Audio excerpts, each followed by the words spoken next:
I really don't see how that can be explained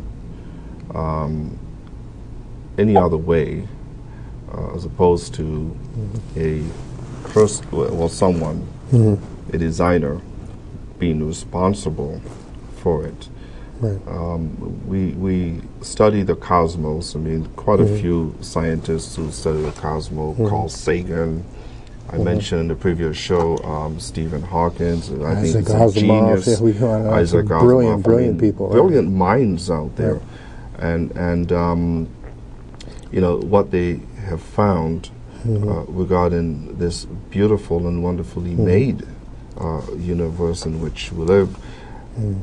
It is so difficult, so hard for me to be convinced that it just appear without something or someone being responsible for it. It's very hard for me to be convinced that there is absolutely no God, that God doesn't exist, and that everything that we have here is by mere chance. I mean, you know, beautiful book designed by humankind, you know.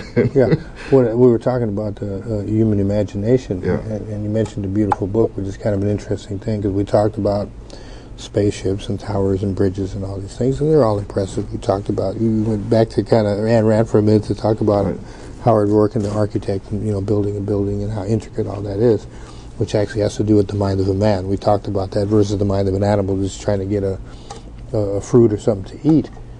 To me, one of the most brilliant acts of complexity in the human being that really testifies to his imagination is the fact that you can write a book. Yes. The fact that a human being can write a book and put between the pages of the book so many different kinds of ideas to help stimulate the mind. Now, I know of no other creature, animal, biological entity that can do what a human being can do as far as putting something between a book.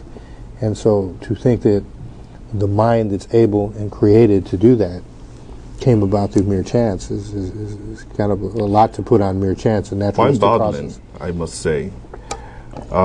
If God does exist, it would make sense to me that He has given us something basically that's like Himself. And the Bible says that we were created in His image and likeness. Not from a physical standpoint, mind you. Right, because He's not a physical being, so it would be spiritual. Being, but I think it's to me from a spiritual and intellectual perspective. And that is the reason why the human race is superior to all other animals and anything else that we know that exists within our solar system or on this earth, well, at least on this earth. I really can't say too much about what's out there. Yeah, because we don't know. Because we really don't know. Could be other intelligent beings. We definitely don't know. The question that Stephen Hawking asked at some point was, why, and it's a very, very important question, why would a omnipotent, omniscient God be so interested in this finite well, that would be my question. Person.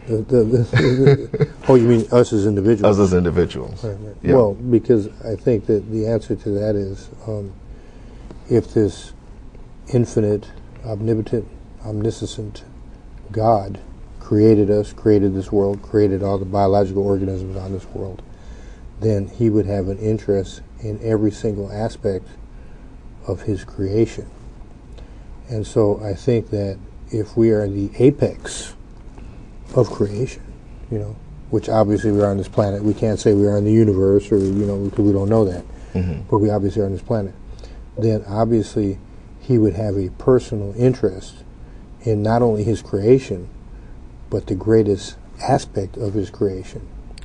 But understanding that also, we would have to understand that being the greatest aspect of His creation also comes grave and great responsibilities. Absolutely. Because where much is given, much is also expected. So I think that's why we have, you know, scientists and engineers, because we're complex beings living in a complex world with a complex lifestyle. And I do think that, in a sense, God designed it that way. I think he, obviously the negative things he didn't, but in that respect, I believe he did. So I think that's why, just to answer Stephen Hawkins' question, is the reason why, we have that relationship and why he is personally concerned with each and every one of our lives. Can I make one point? Do we have enough time for me to make one point? Yeah. The one thing that we didn't discuss is, I guess, freedom of choice, free will. That's one thing that the scientists definitely cannot, again, prove. I mean, I am free to pick this book up. I am free to walk through the door. I am free to do just about what I would like to do. And so that is connected to the brain. Yeah, that is one aspect of the human being. And I think God gave us that free will to choose for ourselves, and that's why He cannot impose. There's a question of pain and suffering. We don't have enough time to go into that. And why would a loving God cause pain and suffering? Well, I don't think that God caused pain and suffering. I think we did.